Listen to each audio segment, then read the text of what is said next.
तो सौनक जी कहने लगे, सूत जी आपने परीक्षित की कथा तो कही नहीं, उनके बारे में तो बताओ कुछ।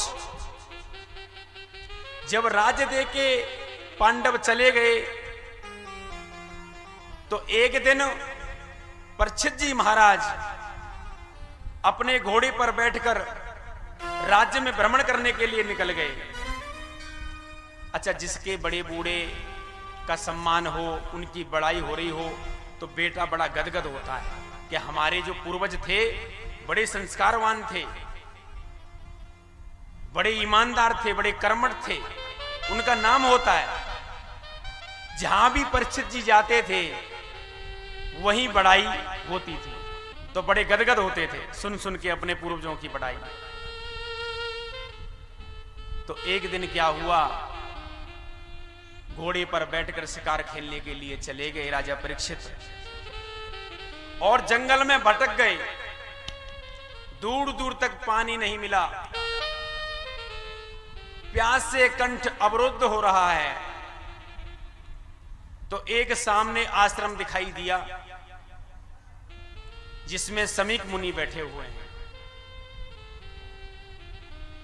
राजा उसी में जाके बैठ गए। तो महात्मा तो समाधि में बैठे हुए थे, कैसे आवाज दें।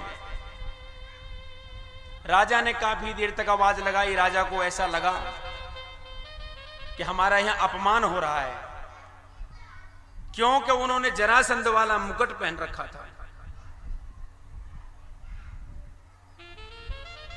तो राजा ने देखा एक मरा हुआ सर्प पड़ा हुआ है, धनुष का बाण लिया और समीक मुनि के गले में डाल के चले गए। और जैसे ही अपने दरबार में पहुंचे, जैसे ही मुकुट उतारा तो उनको भान आया, ओहो कितना बड़ा अपराध कर दिया मैंने एक संत के गले में, एक साधु के गले में सर्प डाल दिया। मेरे जैसा नीच अपराधी कौन हो सकता है। तो समीक मुनि का एक पुत्र था श्रृंगी, वो कोस की नदी में स्नान कर रहा था उस समय। समीक मुनि के कुछ शिष्य गए और बताया कि आपके पिताजी के गले में, यहां का जो राजा है ना, उसने मरा हुआ सर्प डाल दिया।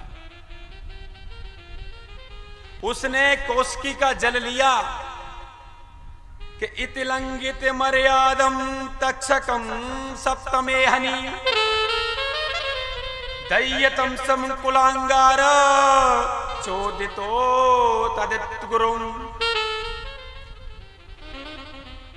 हे राजा, अपनी मर्यादा का उल्लंघन करता है, जा मैं तेरे को श्राप देता हूं, आज से 7वें दिन ये मरा हुआ ही सर्प तक्षक तेरे को डसेगा और तू मरेगा।